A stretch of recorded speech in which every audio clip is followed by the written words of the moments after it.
Good evening. Thank you for being here. A former Victoria woman is in London tonight, hunkered down inside, safe, listening to the wail of the sirens outside as police cars speed through her neighbourhood. She is witnessing firsthand the violence and the rioting that has gripped the city for the past 3 nights and waiting to see when and if it's going to be safe to go outside again.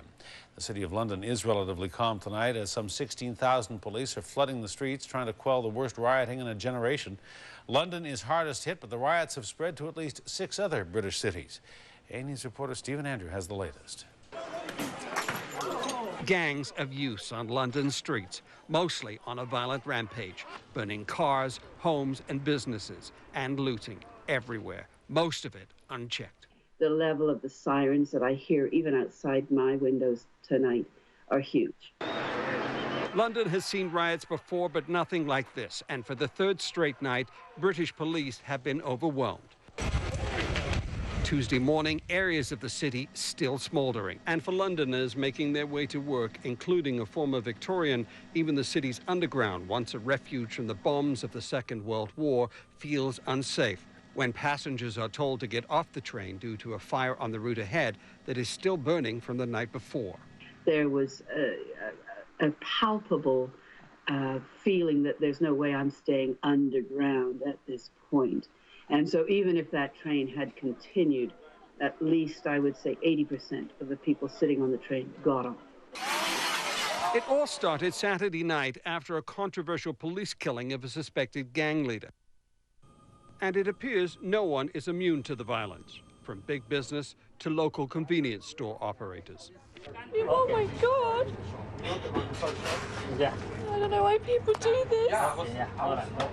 And whatever anger is playing out on the streets of London, it is now being felt by victims. The general population are also getting angry. The shopkeepers, the hairdressers, the storekeepers have had their livelihood threatened and demolished. So widespread and so destructive is the violence that it's being treated as a national emergency, causing the Prime Minister to return from vacation. And after an emergency cabinet meeting, this blunt message to rioters. You will feel the full force of the law.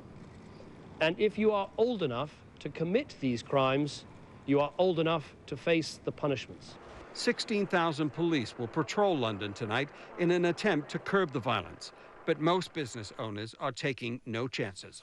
The storefronts, the wine bars, the cafes all had boarding up over their plate glass windows, and there was very little sign of welcoming to anyone on the streets. And that's when I realized that people were afraid.